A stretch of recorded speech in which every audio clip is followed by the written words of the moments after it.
नमस्कार दोस्तों, मैं ठीक हूँ और दुआ करता हूँ कि आप सब भी ठीक ही होंगे।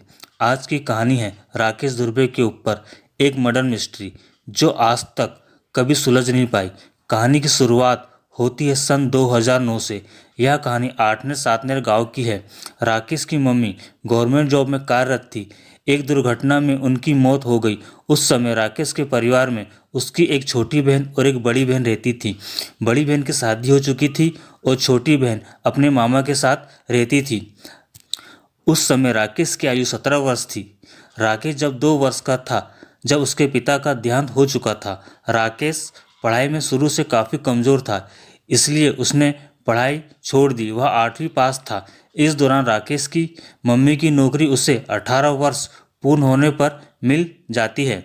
राकेश की मम्मी स्टाफ नर्स थी और राकेश ज़्यादा पढ़ा लिखा ना होने के कारण उसे ड्राइवर की नौकरी मिल जाती है। कम उम्र में नौकरी लगने के कारण उसे पैसों की कोई कमी नहीं थी। इस कारण वह धीरे धीरे गलत संगत में चला जाता है और नशा शुरू कर देता है। उसे एक लड़की से प्यार था। उसने उस लड़की से शादी कर लिया और एक बेटी हुई। उसका परिवार खुशहाल जीवन बिता रहा था, लेकिन राकेश अक्सर काम के सिलसिले में उससे बाहर जाना पड़ता था और राकेश को एक दिन पता चला कि उसकी बीवी का चाल चलन अच्छा नहीं है। इस बात को लेकर अब घर में झगड़े शुरू होने लगे और अब झगड़े इतने बढ़ चुके थे कि राकेश की बीवी सुनीता ने राकेश को छोड़ने का फैसला ले लिया और वह उसकी बेटी को लेकर चली गई। राकेश अपनी बेटी को बहुत प्यार करता था। अपनी बेटी को पाने के लिए वह उसके ससुराल गया और अपनी बीवी को बोला कि बेटी मेरे साथ रहेगी, पर उसके घर वालों ने उसकी एक न सुनी और उसे घर से निकाल दिया। अब राकेश पहले से ज़्यादा पीने लगा था। कुछ दिनों बाद राकेश फिर अपने ससुराल जाता है और बोलता है, मैं सब कुछ भुलाने को तैयार हूँ, तुम मेरे साथ चलो, क्योंकि मैं अपनी बेटी के बिना नहीं रह सकता। लेकिन उस टाइम सुनीता किसी और की दीवानी हो चुकी थी। वह राकेश के साथ रहना नहीं चाहती थी। उसे वो मना कर देती है। थक हार कर वह घर लौट आता है।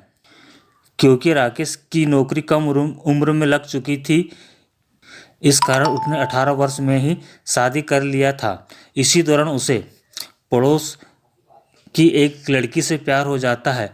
वह भी उसे प्यार करने लगती है, लेकिन लड़की 17 वर्ष की नाबालिग थी। लड़की एक खटीक परिवार से थी। लड़की नाबालिग थी, इस कारण राकेश उससे शादी नहीं कर सकता था। लेकिन लड़की जिद करती रहती थी कि मुझे शादी करना है, मुझे तुम्हारे साथ ही रहना है। इस दौरान राकेश ने एक प्लान बनाया, हम दोनों कहीं भाग जाते हैं, 1 साल बाद शादी कर लेंगे। और वह ऐसे ही करते हैं। वह दोनों भाग जाते हैं। भागकर अपनी दीदी के यहाँ जाकर रहने लगता है। एक प्रकार से देखा जाए तो दोनों ही कम उम्र के थे और दोनों ही नादान थे। राकेश की बहन और जीजा दोनों राकेश को काफ़ी समझाते हैं कि यह गलत है, ऐसा मत करो, तुम्हारी नौकरी भी जा सकती है अगर उन्होंने पुलिस केस कर दिया तो, क्योंकि लड़की अभी नाबालिग है। कहते हैं ना, प्यार अंधा होता है। उस समय राकेश बोलता है, तुम्हें मेरा यहाँ रहना पसंद नहीं है तो मैं यहाँ से चला जाता हूँ। इसके बाद उसके दीदी जीजा उसे कुछ नहीं कहते।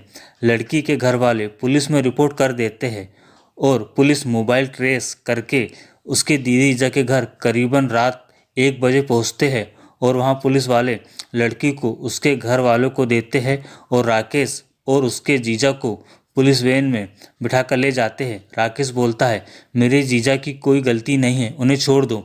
पुलिस वाले बोलते हैं, मुजरिम को छुपाने वाला भी उतने ही गुनाहगार होता है जितना मुजरिम, इसलिए तुम्हारे जीजा को भी ले जाएंगे।